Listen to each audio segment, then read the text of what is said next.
ప్రార్థన చేస్తున్నాం పిల్లలు. మహోన్నతుడైనటువంటి మా దేవుడ, మా కన్న తండ్రి, మీకు మా హృదయపూర్వకమైనటువంటి కృతజ్ఞతాస్తుతులు చెల్లిస్తూ ఉన్నాం. గడిచిన దినమంతయు మమ్మల్ందరినీ కాపాడి ఉంటున్నారు. అందరూ బట్టి మా యొక్క కృతజ్ఞతాస్తుతులు చెల్లిస్తూ ఉన్నాం. దేవా, మరొక దినమును మాకు ప్రసాదించి ఈ ఉదయకాల సమయమునందు మీ సన్నిధిలో ఉండి మీ నామస్మరణ చేసి మీరిచ్చేటువంటి మాటల విశేషాలను మేము గ్రహించి ఆ పూర్తి జ్ఞానపు అవగాహనతో ఉండగలిగేటువంటి ధన్యతని మాకు అనుగ్రహించమని వేడుకుంటున్నాను. అయ్యా, ఏకాగ్రతను, ఆలోచన, గ్రహింపు శక్తిని దయచేయండి. పరిశుద్ధాత్మిక తోడును అందరి పట్ల ఉంచమని మీ ప్రియకుమారుడు ప్రభువునైనటువంటి క్రీస్తు యేసుల వారి మహిమగల పరిశుద్ధ నామమున ప్రార్థించి విన్నపించుకుంటున్నాం మా పరమ తండ్రి. ఆమేన్. ప్రభు నామమున ప్రియులైన ఆత్మీయులకి, దేవుని పిల్లలకి, పరిశుద్ధులైన మీ అందరికీ పేరు పేరున శుభములు, వందనాలు తెలియచేస్తూ ప్రియ దేవుని వారలారా, గడిచిన తరగతులలో దేవుడు ఉన్నాడా అనే ఒక అంశాన్ని ఆలోచించాం. అదేవిధంగా దేవుడు ఎవరు అనేటువంటి అంశాన్ని కూడా ఆలోచించాం. ఈరోజు యేసుక్రీస్తు ఎవరు అనేటువంటి అంశాన్ని ఆలకిద్దాం. యేసుక్రీస్తు ఎవరు అన్నప్పుడు చాలామందిలో చాలా రకాలైనటువంటి అభిప్రాయాలు ఉన్నాయి. ముఖ్యంగా క్రైస్తవ సమాజంలో యేసే దేవుడు అని అభిప్రాయపడుతున్నటువంటి వారి యొక్క సంఖ్య చాలా ఎక్కువ. ఇక రెండవ వర్గపు వారు కుమారుడైనటువంటి దేవుడు అని భావించేటువంటి వారు. ఇక మూడవ వర్గపు వారు ఎవరయ్యా అనంటే ఆయన కుమారుడు అని భావించేటువంటి వారు.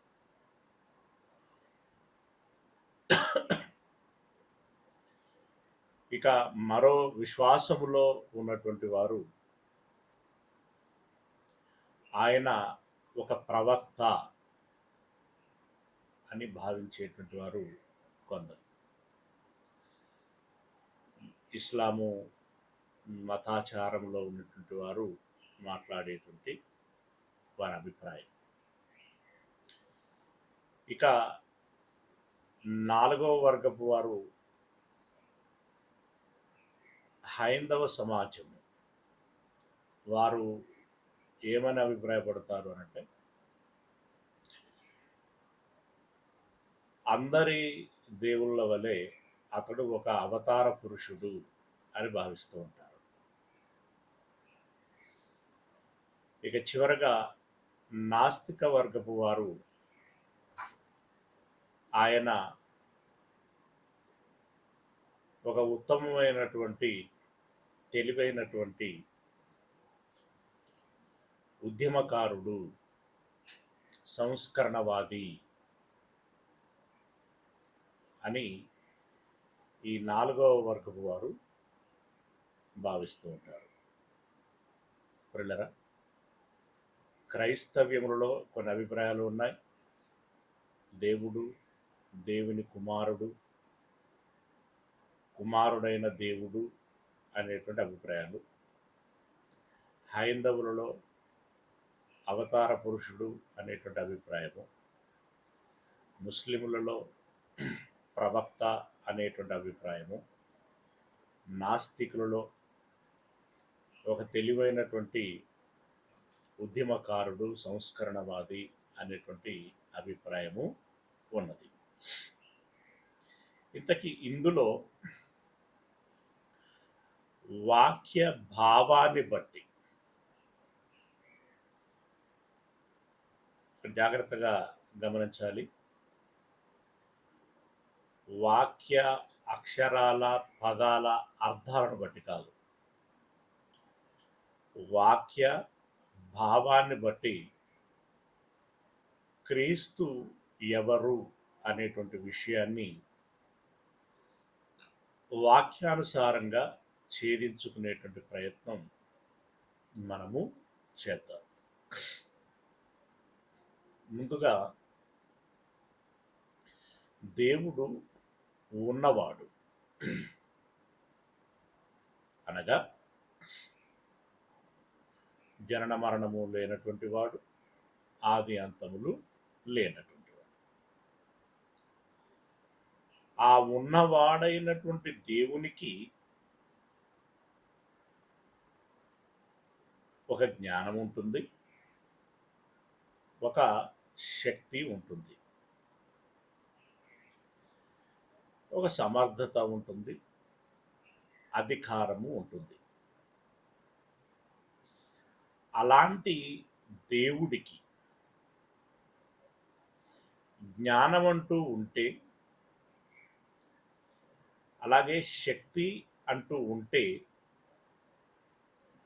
ఆ జ్ఞానాన్ని, శక్తిని ఒక వ్యక్తి రూపంలో లేదా ఒక వ్యక్తికి అనుగ్రహించి ఆ వ్యక్తి ద్వారా తన జ్ఞానము, తన శక్తి ఎలా ఉంటుంది అనేటువంటి దానిని ఈ లోకమునకు కనపరిచాడట. అంటే ఎగ్జిబిట్ చేశాడు. ఏంటి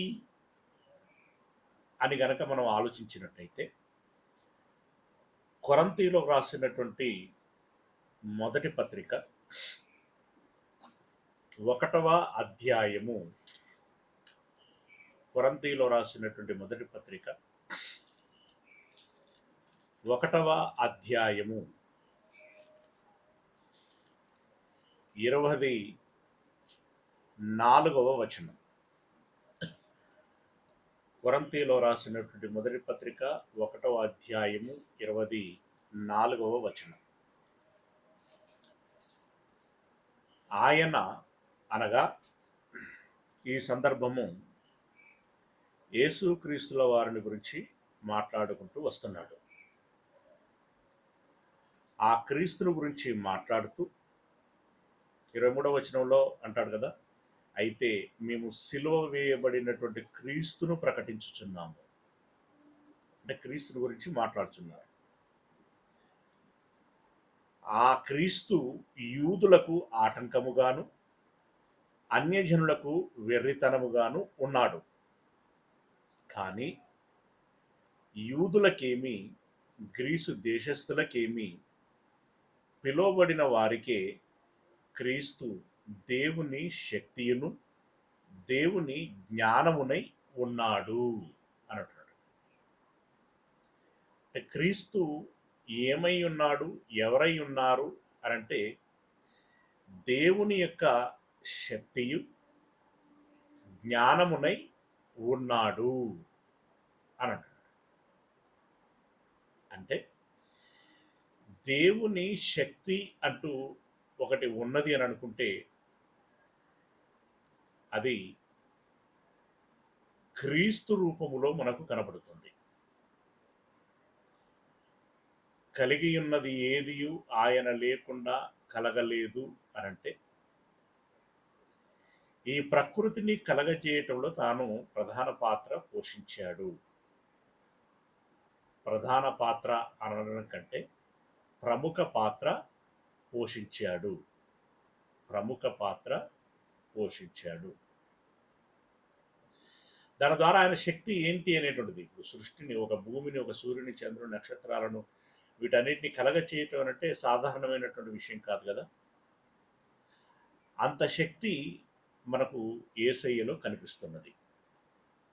ఇక రెండవ విషయము జ్ఞానం. కలగ చేయటమే కాకుండా, కలగ చేయాలంటే ఎంతో మూలకాలు కావాలి, వాటన్నిటినీ పట్టి ఉంచేటువంటి విధంగా శాస్త్రీయ జ్ఞానము కావాలి. అంతేకాకుండా ఆకాశంలో వాటిని శూన్యంలో వేలాడదీయాలి.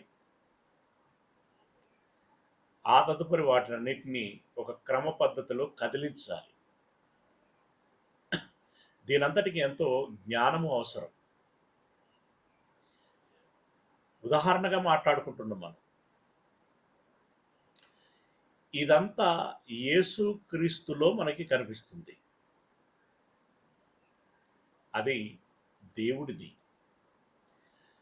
దేవుడి యొక్క జ్ఞానం, దేవుడి యొక్క శక్తి క్రీస్తుకు అనుగ్రహించి, ఆ క్రీస్తు నుండి ఆ దేవుని యొక్క జ్ఞానము, శక్తి, సామర్థ్యము ఏమిటి అనేటువంటి దానిని దేవుడు చూపిస్తున్నాడు. దేవునికంటూ ఒక జ్ఞానము, శక్తి ఉన్నది అనంటే అది క్రీస్తు యేసు రూపములో మనకు కనిపిస్తున్నది. ఇప్పుడు దీనిని మనసులో పెట్టుకొని సామెతల గ్రంథము 8వ అధ్యాయము, సామెతల గ్రంథము 8వ అధ్యాయము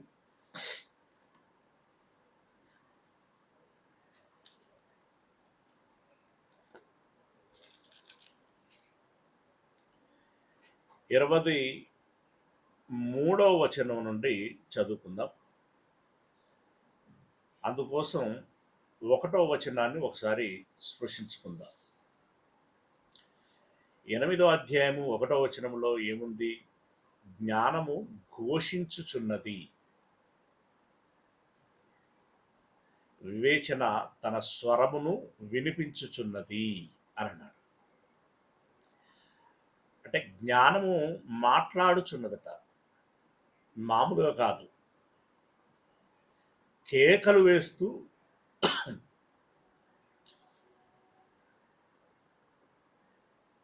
హృదయమైనటువంటి హృదయముతో ఘోష అంటే బలీయమైనటువంటి కేకలు వేస్తున్నదట. కేకలు వేస్తూ చెబుతున్నది జ్ఞానం. ఇప్పుడు జ్ఞానము ఘోషిస్తున్నది అనంటే, జ్ఞానం అనగా ఎవరు అని ఆలకించాము ఇందాక? యేసు క్రీస్తుల వారు, అవును కదా.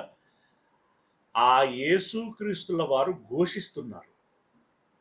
ఏమని అనంటే 23వ వచనం, అనాది కాలము మొదలుకొని మొదట నుండి అని అన్నాడు. మనము ఆది కాండము ప్రారంభ వచనంలో చదివింది ఏంటి అనంటే, ఆది యందు దేవుడు భూమి ఆకాశములను సృజించాను. అంటే భూమి పుట్టినటువంటి కాలము ఆది, ప్రారంభం అంటే సృష్టి ఆరంభము అని దాని అర్థం.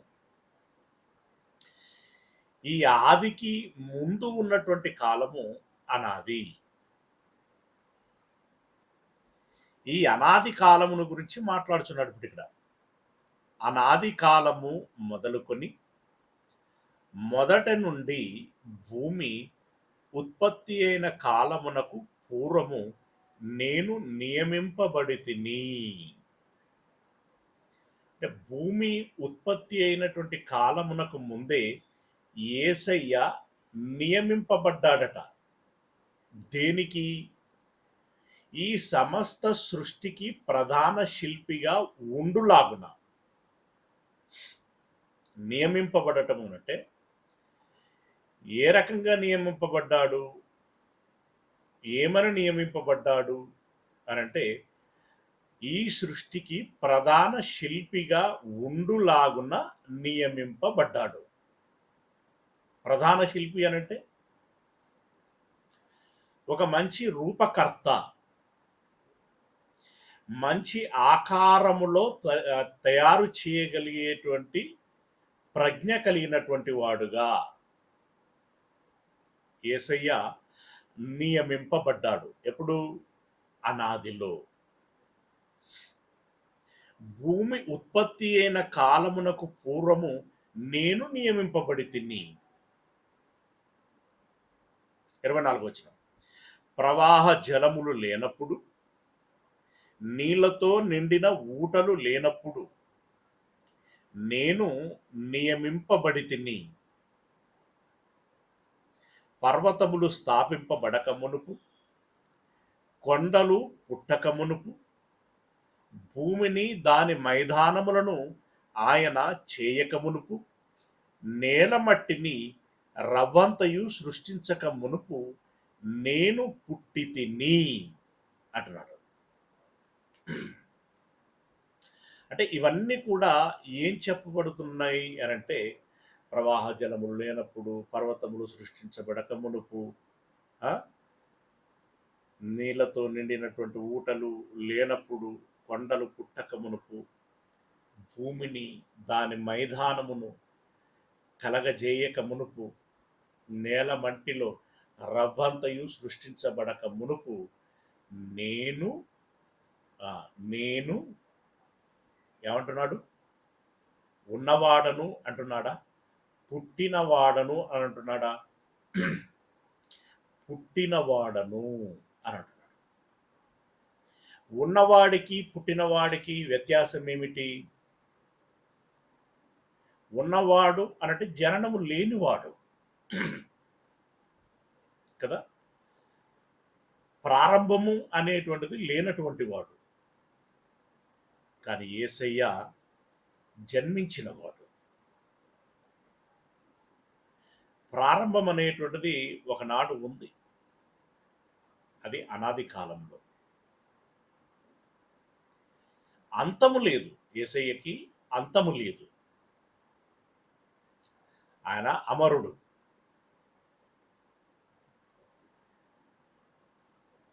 మరణించి సమాధి చేయబడి తిరిగి లేచినటువంటి నిత్యజీవుడు. కలకాలము తండ్రితో పాటు పరలోకములో ఉండేటువంటి అర్హత సాధించినటువంటి వాడు. దేవుడు ఉన్నవాడు అంటే స్వయంభుడు అని. యేసయ్య దేవుడికి జన్మించినటువంటి వాడు. దేవుడికి జన్మించినటువంటి వాడు అని మనం ఎలా అంటున్నామనంటే, హెబ్రీలో రాసినటువంటి పత్రిక 1వ అధ్యాయము, హెబ్రీలో రాసినటువంటి పత్రిక 1వ అధ్యాయము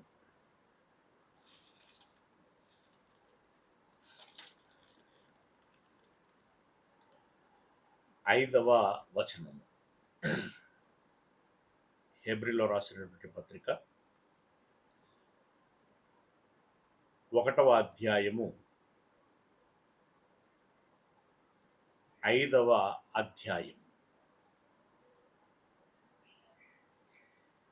ఇక్కడ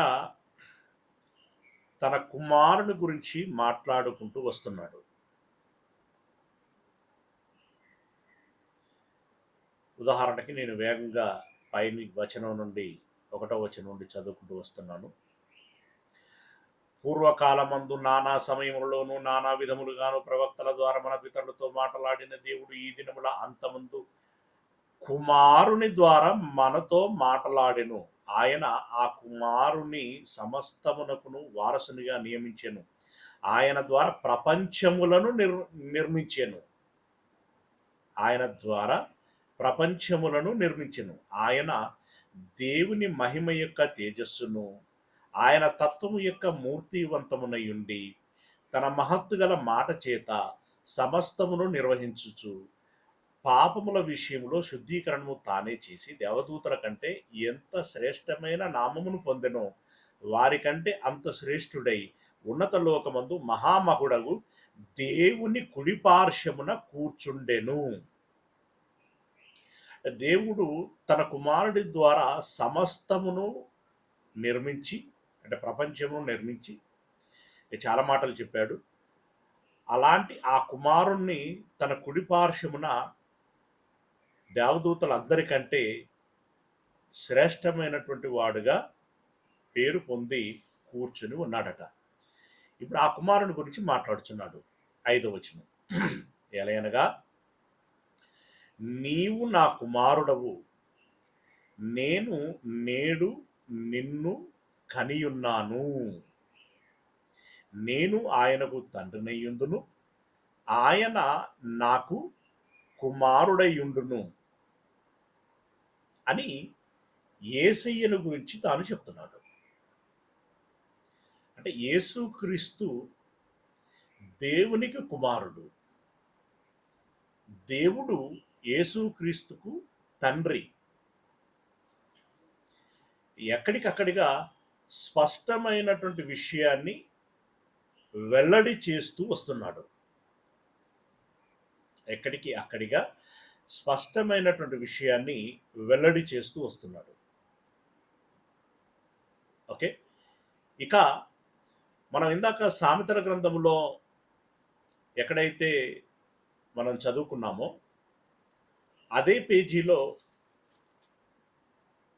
కొంచెం క్రిందికి వచ్చినట్టయితే 30వ వచనం, 29, 30 చదువుదాం. జలములు తమ సరిహద్దులు మీరకుండునట్లు ఆయన సముద్రమునకు పొలిమేరను ఏర్పరిచినప్పుడు, భూమి యొక్క పునాదులను నిర్ణయించినప్పుడు, నేను ఆయన యొద్ద ప్రధాన శిల్పినై అనుదినము సంతోషించుచు నిత్యము ఆయన సన్నిధిని ఆనందించుచుంటిని. ఆయన కలుగజేసిన పరలోకమును బట్టి సంతోషించుచు నరులను చూచి ఆనందించుచుంటిని అని అన్నాడు. ఇక్కడ ముఖ్యమైనటువంటి విషయం ఏంటంటే,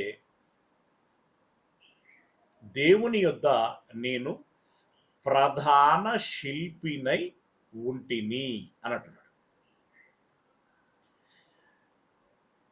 శిల్పులు, శిల్పి, ప్రధాన శిల్పి అంటే ముఖ్యమైనటువంటి శిల్పి.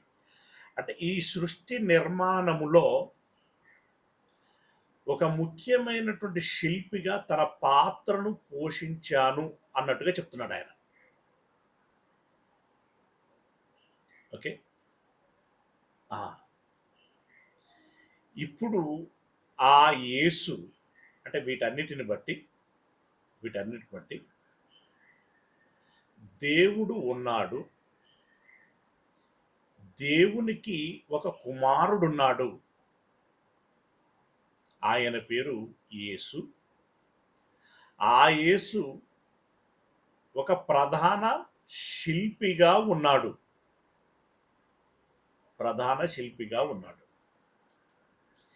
ఇదంతా ఎప్పుడు ఏర్పాటు చేయబడింది అనంటే సృష్టి పుట్టక మునిపే ఏర్పాటు చేయబడింది. ఓకే, అయితే ఈ సృష్టి నిర్మాణంలో దేవుని పాత్ర ఏమిటి, యేసయ్య పాత్ర ఏమిటి అని అన్నప్పుడు కొరింథీలో రాసినటువంటి మొదటి పత్రిక 8వ అధ్యాయము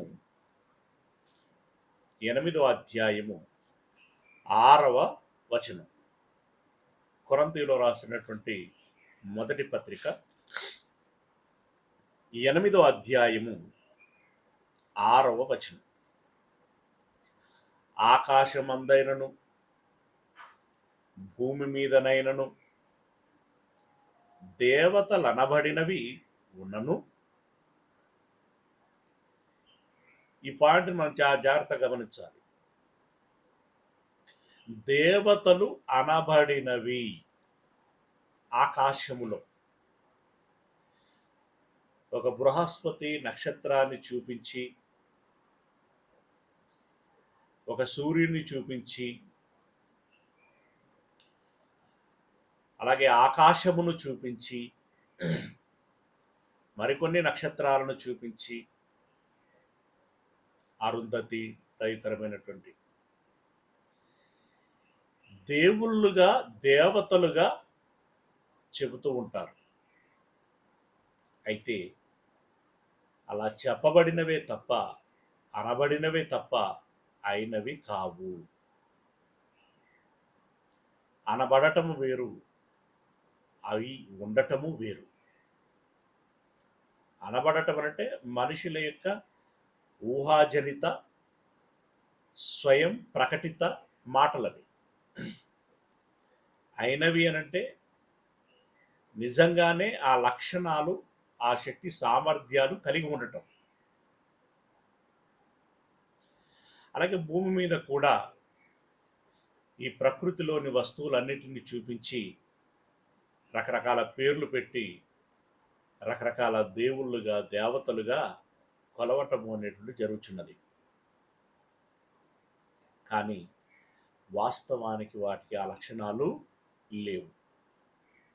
కేవలం మనుషులు వాటికి ఆ పేర్లు పెట్టి పిలవటం అనేటువంటి జరుగుతున్నది, పలకటము అనేటువంటిది జరుగుతున్నది. ఆకాశమందైనను భూమి మీదనైనను దేవతలు అనబడినవి అనేకములు ఉన్నను, మనకు ఒక్కడే దేవుడు ఉన్నాడు. మనకు ఒక్కడే దేవుడు ఉన్నాడు. ఆ ఒక్కడు ఎవరు? మనం గడిచిన పాఠంలో ఆలోచించుకున్నట్లుగా, ఇందాక కూడా కొంచెం మాట్లాడుకున్నట్లుగా, ఉన్నవాడు. ఆ ఒక్కడు ఎవరయ్యారంటే ఉన్నవాడు. ఓకే, మనకు ఒక్కడే దేవుడు ఉన్నాడు. ఆయన తండ్రి. ఆ దేవుడు ఎవరు అనంటే తండ్రి. ఎవరికి తండ్రి? యేసయ్యకు తండ్రి అనేటువంటి విషయాన్ని ఇందాక ప్రస్ఫుటం చేసుకున్నాం. యేసయ్యకు మాత్రమే కాదు, మనందరికీ తండ్రి. ఇది గత పాఠాలలో మనము ఎరిగి ఉంటున్నాం. మనిషి ఎవరు అనేటువంటి పాఠములు మనం ఆలకించాం. అవునా? మనకును తండ్రి. దేవుడు ఎవరయ్యారంటే మనుష్యులందరికీ తండ్రి. అంటే మనకు కూడా తండ్రి. ఇది చాలా గొప్ప విషయం. దేవుడు మనకు తండ్రి ఉండటం అనేటువంటిది మనకు చాలా గొప్ప విషయము. ఓకే, ఆయన తండ్రి. ఆయన నుండి సమస్తమును కలిగెను. అంటే దేవుని నుండి సమస్తము కలిగెను. సమస్తం అంటే మనకు కనబడుచున్నవన్నీ, కలిగి ఉన్నవన్నీ, అవన్నీ ఎవరి నుండి కలిగాయి అనంటే దేవుని నుండి కలిగాయి. దేవుని ఆలోచన, దేవుని జ్ఞానము, దేవుని శక్తి, దేవుని సమర్థత, ప్రజ్ఞ, వీటన్నిటి వలన దేవుడు వీటిని కలగచేశాడు. మూలముగా ముఖ్యంగా మనం అర్థం చేసుకోవాల్సినటువంటి విషయం, దేవుడు వీటన్నిటిని కలుగజేశాడు. ఆ దేవుని నిమిత్తము మనము ఉన్నాము. ప్రకృతిని కలగజేసుకున్నటువంటి దేవుడు మనల్ని కన్నాడు. కన్నదాని వెనకాల ఒక సంకల్పము ఉన్నది. అదే మనిషి జన్మ ఎందుకు అనేటువంటి పాఠములో మనం గమనించాం. ఆ కారణమును బట్టి మనము బ్రతుకుచున్నాం. ఆ కారణమును చొప్పున దేవుని కోసము మనం బ్రతుకుచున్నాం. అది మనసులో పెట్టుకుంటే, మరియు మనకు ప్రభువు ఒక్కడే. ఇక్కడ ప్రభు అనేటువంటి మాట ఎవరిని ఉద్దేశించి మాట్లాడినటువంటి మాట అనంటే యేసుక్రీస్తుల వారిని ఉద్దేశించి మాట్లాడినటువంటి మాట. మనకు ప్రభు ఒక్కడే, ఆయన యేసుక్రీస్తు. ఆయన ద్వారా సమస్తమును కలిగెను. మనము ఆయన ద్వారా కలిగిన వారము అని అన్నాడు. ప్రిల్లరా, ఇక్కడ అక్కడనేమో పై మాటలోనేమో దేవుడు ఒక్కడే, ఆయన నుండి సమస్తము కలిగెను అని అన్నాడు. ఇక్కడ యేసయ్య ఒక్కడే, ఆయన ద్వారా సమస్తము కలిగెను అంటున్నాడు. దేవుని నుండి సమస్తము కలిగెను, ఆయన ద్వారా సమస్తము కలిగెను. ఏమున్నాయండి మాటలు? దేవుని నుండి సమస్తము కలిగెను, యేసయ్య ద్వారా సమస్తము కలిగెను అని అన్నాడు. ఇంతకీ ఎవరి వలన ఈ సృష్టి కలిగినట్లు? దేవుని వలననా, యేసయ్య వలననా అనంటే ఇద్దరి వలన. అదెలా అనంటే మాట్లాడుకున్నాం కదా, జ్ఞానము దేవునిది, శక్తి, బలము, అధికారము దేవునిది. ఆ దేవుడు తన జ్ఞానాన్ని, తన ఆలోచనను, తన బలాన్ని, తన శక్తిని యేసయ్యకు ఇచ్చాడు. అందుకే మనం కొరింథీ పత్రికలో ఏం చదువుకున్నాము అంటే, యేసు దేవుని యొక్క శక్తియు జ్ఞానమునై ఉన్నాడు అని చదువుకున్నాం. ఆ జ్ఞానము, ఆలోచన దేవుడు యేసయ్యకు ఇవ్వగా, ఆ యేసయ్య ప్రధాన శిల్పిగా సమస్తమును కలుగచేశాడు. అందుకే కలిగి ఉన్నది ఏదియు ఆయన లేకుండా కలగలేదు అనేటువంటి మాట చెప్పబడుచున్నది. నుండికి ద్వారానికి వ్యత్యాసము ఏంటంటే, నుండి అనగా అదే కేంద్రం, అక్కడే ఉద్భవించాయి, అక్కడే జనించాయి. ఇప్పుడు ఎక్కడ అనంటే దేవునిలో అని మనకు అర్థమవుతున్నటువంటి విషయం. ఆ దేవునిలో నుండి వచ్చినటువంటి జ్ఞానము, ఆలోచన, శక్తి, సమర్థత యేసయ్యకు ఇవ్వబడగా యేసయ్య ద్వారా ఈ ప్రకృతి కలుగజేసెను. ఏమండి? ఉదాహరణకి ఒక ప్రధానమంత్రి దేశ ప్రజలను ఉద్దేశించి ఒక విద్యారంగానికి లేదా ఒక శిశు సంక్షేమానికి, ఒక వ్యవసాయానికి, ఇలా పలు రంగాలు ఉంటాయి కదా, వాటికి నిధులను కేటాయించటం జరుగుతుంది. ఆ నిధులని ఎవరు ఖర్చు చేస్తారు? కేటాయించింది కేంద్ర ప్రభుత్వం, అంటే ఒక ప్రధాని స్థాయిలో ఉన్నటువంటి వ్యక్తి.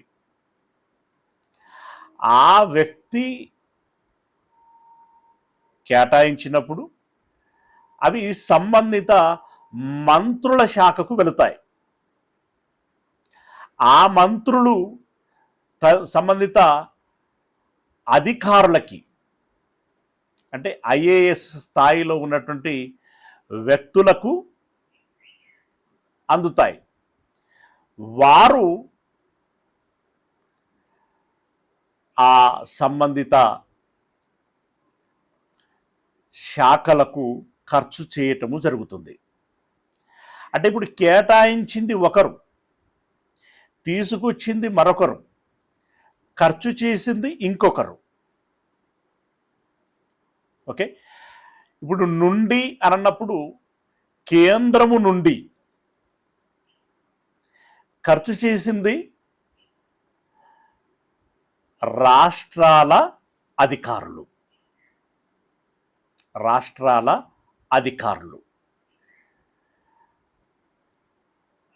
అంటే ఇప్పుడు ఇక్కడ నుండికి ద్వారాకు మనకి ఇక్కడ విషయం ఏమర్థమవుతున్నది అంటే, ఒకరి నుండి ఆ ఫండ్ రిలీజ్ అయింది, మరొకరి ద్వారా అది ఖర్చు చేయబడింది. అలాగే దేవుని నుండి శక్తి, జ్ఞానము, ఆలోచన సమస్తము వస్తే అది పొందుకున్నటువంటి యేసయ్య ద్వారా ఈ ప్రకృతి కలుగ చేయబడింది. ఇదండి, దేవుడు ఉన్నాడు, దేవునికి ఒక కుమారుడు ఉన్నాడు. ఆ కుమారునికి ఉన్నటువంటి శక్తి సామర్థ్యము ఏమిటి అనంటే, దేవుడి యొక్క శక్తి, జ్ఞానము ఏదైతే ఉంటున్నదో దానంతటిని పొందుకొని ఇదిగో ఈ ప్రకృతిని కలగచేయటంలో లేదా ఈ లోకమును కలగచేయటంలో తాను విశేషమైనటువంటి పాత్రను పోషించి ఉంటున్నాడు. Okay, right. ఇప్పుడు యేసయ్య దేవుని కుమారుడు అని మనం చదువుకుంటున్నాం, ఎరుగుచున్నాం కదా. దేవుని కుమారుడు అనేటువంటి విషయాన్ని మనం ఎరుగుచున్నాం. మరి దేవునిది ఏ స్వరూపం అని చదువుకున్నాం మనం? దేవుడు ఉన్నాడా అనేటువంటి పాఠములో, దేవుడు ఎవరు అనేటువంటి పాఠములో ఏం చదువుకున్నామనంటే, దేవుడు ఆత్మస్వరూపి. దేవుడు ఆత్మస్వరూపి. దేవునిది ఆత్మస్వరూపమైనప్పుడు మనది ఏ స్వరూపం అవుతుంది? మనది అనేటువంటి మాట ఇక్కడ నేను ఎందుకు వాడాను అనంటే, అతడు మనకు తండ్రి అని చదువుకున్నాం ఇందాక. అతడు మనకు తండ్రి అంటే మనం ఆయన పిల్లలం అయినప్పుడు మనది దేవుని స్వరూపమే అవుతుంది. అలాగే యేసయ్యను ఉద్దేశించి కూడా మనం ఏం చదువుకున్నాం? ఆయన దేవుని కుమారుడు అని చదువుకున్నాం. ఆయన నాకు కుమారుడై ఉన్నాడు, నేను ఆయనకు తండ్రినై ఉన్నాను అని అన్నాడు కదా. మరి తండ్రిది ఆత్మస్వరూపమైనప్పుడు కుమారుడైన యేసయ్యది ఏ స్వరూపమవుతుంది? కుమారుడైనటువంటి యేసయ్యది ఏ స్వరూపమవుతుంది అనంటే, దేవుని స్వరూపము ఏది ఉంటే అదే స్వరూపము కలిగినటువంటి వాడుగా ఉంటాడు. కొరింథీయులో రాసినటువంటి 2వ పత్రిక 4వ అధ్యాయము 4వ వచనం. కొరింథీయులో రాసినటువంటి రెండవ పత్రిక 4వ అధ్యాయము 4వ వచనం. దేవుని స్వరూపి అయ్యున్న క్రీస్తు, దేవుని స్వరూపి అయ్యున్న క్రీస్తు మహిమను కనపరుచు సువార్త ప్రకాశము అని అన్నాడు. దేవుని స్వరూపి అయి ఉన్నటువంటి క్రీస్తు అని అంటున్నాడు. అంటే ఇప్పుడు దేవునిది ఏ స్వరూపమో క్రీస్తుది అదే స్వరూపము. ఈ మాట కొలస్సీ పత్రిక 1వ అధ్యాయం 15వ వచనంలో కూడా ఉంటుంది, మీరు తర్వాత చదువుకోవచ్చు. కొరింథీయులకు రాసినటువంటి మొదటి పత్రిక, కొరింథీయులకు రాసినటువంటి పత్రిక 1వ అధ్యాయము 15వ వచనం. ఓకే, ఇప్పుడు క్రీస్తు దేవుని స్వరూపి గనుకనే ప్రారంభంలో ఆదాము అవ్వలకి జన్మనిచ్చేటప్పుడు దేవుడు మాట్లాడుచున్నాడు. ఎవరితో? అనాది కాలములో జన్మించినటువంటి యేసయ్యతో మాట్లాడుచున్నాడు. ఏమని? మన స్వరూపము చొప్పున నరులను చేయుదము అనేటువంటి మాట మాట్లాడాడు. అంటే ఆల్రెడీ తన స్వరూపములో యేసయ్య ఉన్నాడు. వారిరువురి స్వరూపములో మనలను కంటాను అని చెప్తున్నాడు. అంటే నరులను కంటాను అని చెప్తున్నాడు. అంటే ఇప్పుడు దేవుని స్వరూపము యేసయ్యది. వారిరువురి స్వరూపాలు ఎలాగనైతే ఉన్నాయో మన స్వరూపాలు కూడా అలాగే ఉన్నాయి. ఒరిజినల్గా దేవుడు ఆత్మ, మనము కూడా ఆత్మలమే కదా, మనము కూడా ఆత్మలమే. ఇప్పుడు ఈ విషయాన్ని మదిలో పెట్టుకోండి. ఇప్పుడు అంటే దేవుడు అనేటువంటి ఒక క్యారెక్టర్ ఉంది, అలాగే కుమారుడు అనేటువంటి ఒక క్యారెక్టర్ ఉంది, అవునా? ఇక మన క్యారెక్టర్లు మనవి ఉన్నాయి. ఇప్పుడు ఇది మనసులో పెట్టుకొని యోహాను సువార్త 1వ అధ్యాయము 1వ వచనాన్ని చదువుకుందాం. యోహాను సువార్త 1వ అధ్యాయము 1వ వచనం. ఆదియందు వాక్యముండెను, వాక్యము దేవుని యొద్ద ఉండెను, వాక్యము దేవుడై ఉండెను. ఆయన ఆదియందు దేవుని యొద్ద ఉండెను, సమస్తమును ఆయన మూలముగా కలిగెను, కలిగి ఉన్నది ఏదియు ఆయన లేకుండా కలుగలేదు. ఇక్కడ మనకు ప్రశ్న, ఆదియందు వాక్యం ఉన్నది అని అంటున్నాడు. ఇంతకీ వాక్యము అంటే ఏమిటి? ఎవరు? కేవలం వాక్యము అనేటువంటిది ఒక శబ్దంగా మాత్రమే చెప్పలేదు ఇక్కడ.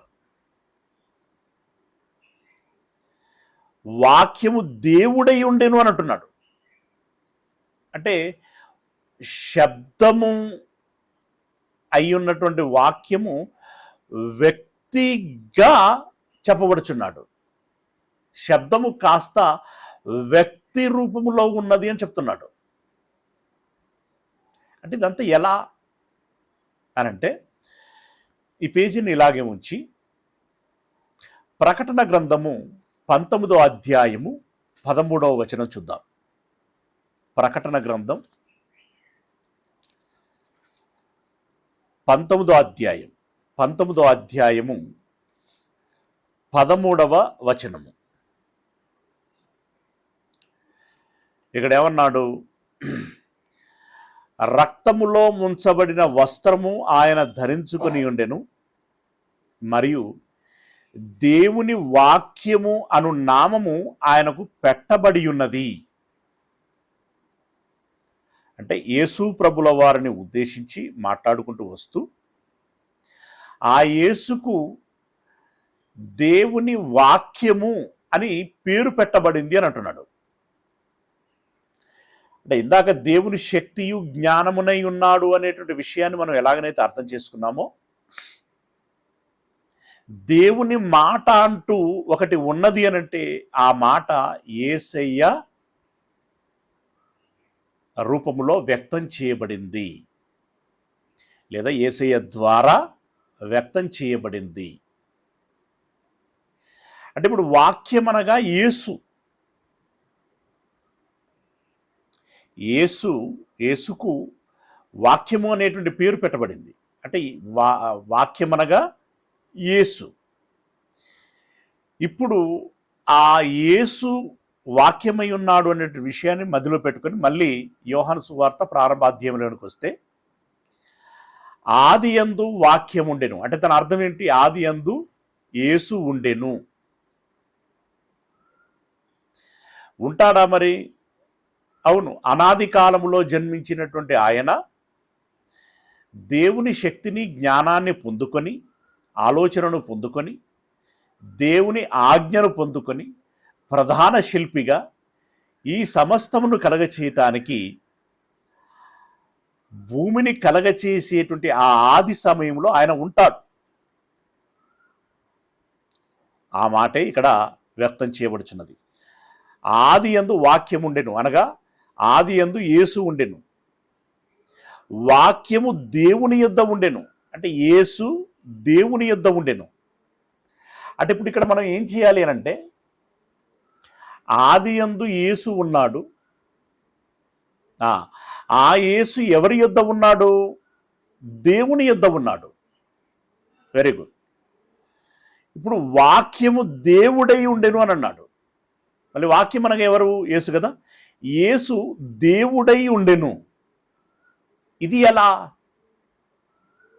అంటే, ఈ పదాల కూర్పును మనం గమనించినట్టయితే, ముందు ఆది యందు యేసు ఉండెను అని అన్నాడు. కొంచెం వెనక్కి వెళితే ఆ యేసు దేవుని యొద్ద ఉండెను అని అన్నాడు.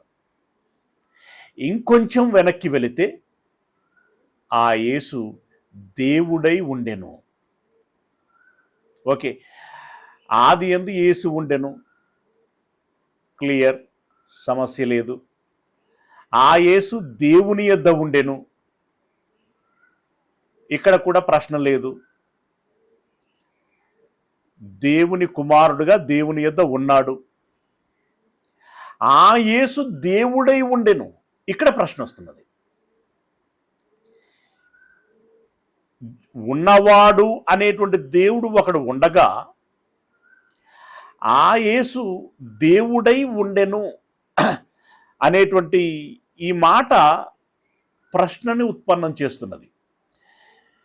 దేవుడు ఉండగా యేసు దేవుడై ఉండటము ఏంటి? ఇంతకీ దేవుడు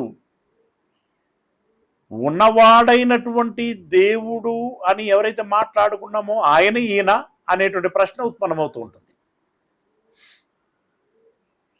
అవును, ఒక మేరకి అలాగే అని ఆలోచించుకోవచ్చు. ఎలా అనంటే, యేసు జన్మించిన వాడు కదా, జన్మించక మునుపు యేసు ఎవరిలో ఉన్నాడు? దేవునిలో ఉన్నాడు. దేవునిలో ఉన్నప్పుడు దేవునిలో దేవునిగా ఉన్నాడు. మనం చెప్పుకున్నాం కదా, నేను పుట్టక మునుపు నా తండ్రిలో ఉన్నాను, నా తండ్రి పుట్టక మునుపు తాతలో ఉన్నాను, అతడు పుట్టక మునుపు ముత్తాతలో ఉన్నాను. అలా వెనక్కి వెళితే ఒకనాడు ఆదాములో ఉన్నాను. ఆదాము పుట్టక మునుపు ఆదాము దేవునిలో ఉన్నాడు. ఆదాము దేవునిలో ఉన్నప్పుడు నేనును దేవునిగా ఉన్నాను, దేవునిలో దేవునిగా ఉన్నాను. ఇప్పుడు ఆది యందు వాక్యం ఉండెను, ఆ వాక్యము దేవుని యొద్ద ఉండెను, ఆ వాక్యమే దేవుడై ఉండెను.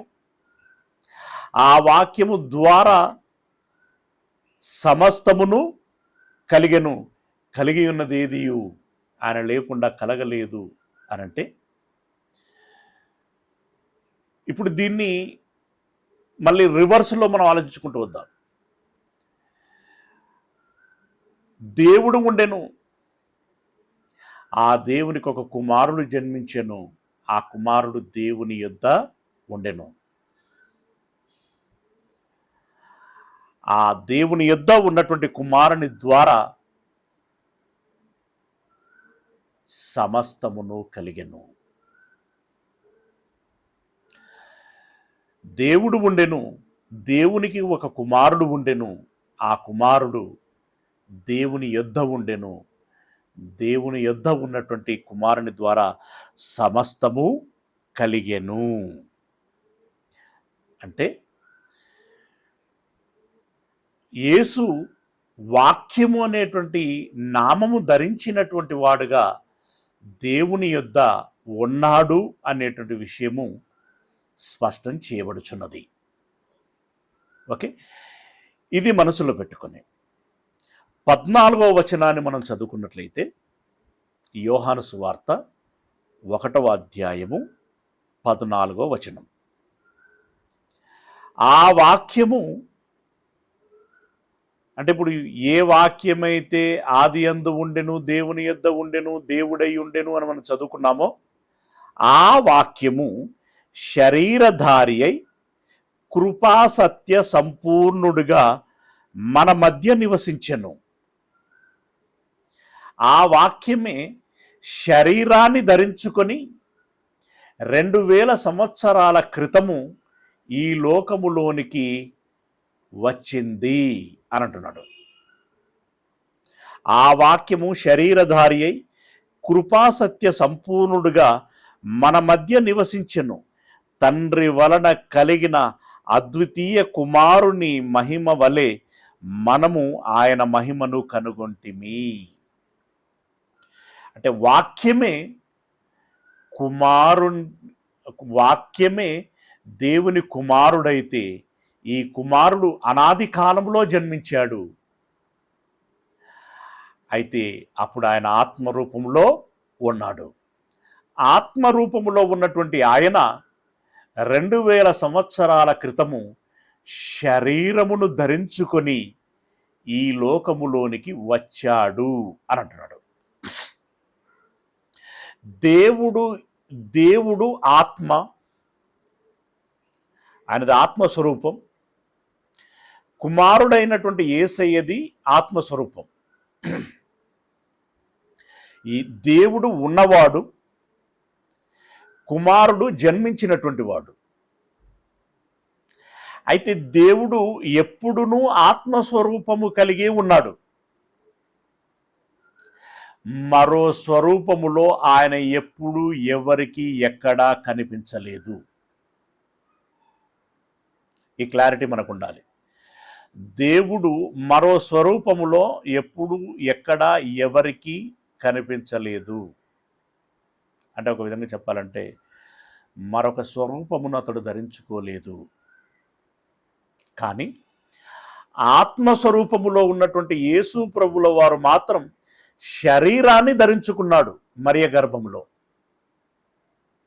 శరీరాన్ని ధరించుకొని ఈ బాహ్య ప్రపంచములోనికి వచ్చి అందరికీ కనిపించాడు, అనేక కార్యములు చేశాడు, తదుపరి మరణించాడు.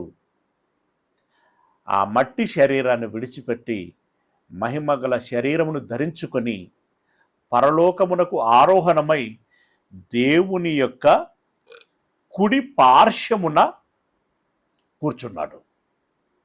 దేవుని యొక్క కుడి పార్శ్వమున కూర్చున్నాడు. ఇప్పుడు ఈ వచనాలలో చాలా మట్టుకి మీకు ఒక క్లారిటీ వచ్చింది అని నేను అనుకుంటున్నాను. చాలా మట్టుకి ఒక క్లారిటీ వస్తుంది. తండ్రి అయిన దేవుడు ఎవరు, ఇందులో కుమారుడు ఎవరు,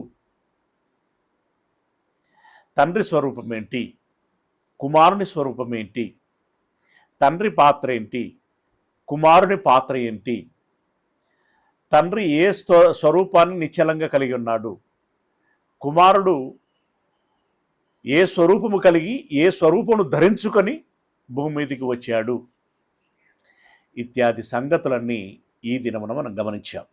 మిగిలిన సంగతులని రేపటి దినమున తెలుసుకునేటువంటి ప్రయత్నం చేద్దాం. ఓకేనా? ప్రార్థన చేసుకుందాం. మహోన్నతుడైనటువంటి మా దేవుడా, మా కన్న తండ్రి, నీ మాటలని ధ్యానించాం. నీ పిల్లలు విన్నారు తండ్రి. వారు ఆలోచిస్తున్నారు, ఆలోచించి ఉంటారు. విషయాన్ని స్పష్టంగా ఆకలింపు చేసుకోగలిగేటువంటి ధన్యతని దయచేయండి. మంచి అవగాహనను కలిగించండి. స్పష్టమైన దృక్పథముతో తమ ఆత్మీయ జీవితంలో, ప్రార్థనా జీవితంలో అయ్యా మిమ్ములని, యేసయ్యని గౌరవించేటువంటి దృక్పథంలో, స్తోత్రం చేసేటువంటి విషయంలో స్పష్టమైనటువంటి అవగాహన కలిగి ఆయా సమయంలో, ఆయా విధానాలలో మీ పట్ల ఆ వినయ విధేయతలు కలిగి బ్రతికి ఉండగలిగేటువంటి కృపను అనుగ్రహించమని వేడుకుంటున్నాం. ఈ మాటలు విన్నటువంటి మీ పిల్లలందరినీ పేరు పేరున దీవించండి. వారి కుటుంబాలను మీరు జ్ఞాపకం చేసుకొని కావలసినటువంటి క్షేమాలని దయచేయమని వేడుకుంటూ, మమ్మల్ని అందరినీ మీ చేతులకు అప్పగించుకుంటూ, మీ ప్రియకుమారుడు ప్రభువునైనటువంటి క్రీస్తు యేసుల వారి మహిమగల పరిశుద్ధ నామమున ప్రార్థించి విన్నపించుకుంటున్నాం మా పరమ తండ్రి. ఆమెన్. మన దేవుని ప్రేమ, యేసయ్య కృప, పరిశుద్ధాత్మ యొక్క సహాయము, సహవాసం ఈ మాటలు విన్నటువంటి మనందరికీ దేవుడు ఎవరో, కుమారుడు ఎవరో ఆ అవగాహన కలిగి ఆ ప్రకారంగా ఆత్మీయ జీవితాన్ని కొనసాగించుకొని దేవుని కృపకు పాత్రలమై ఉండాలని ప్రయత్నం చేసేటువంటి ప్రతి బిడ్డకి తన ప్రయత్నం అంతటిలో ఎల్లకాలము తోడై ఉండునుగాక. ఆమెన్. అందరికీ వందనాలండి. ఈరోజు ధ్యానించినటువంటి మేరకి ఏదైనా సంశయం ఉన్నట్లయితే అడగవలసిందిగా మనవి చేస్తున్నాను.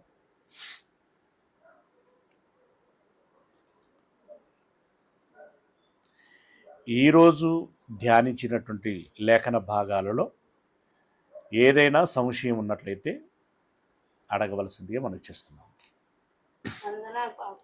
అమ్మ వందనాలమ్మ. చెప్పండి.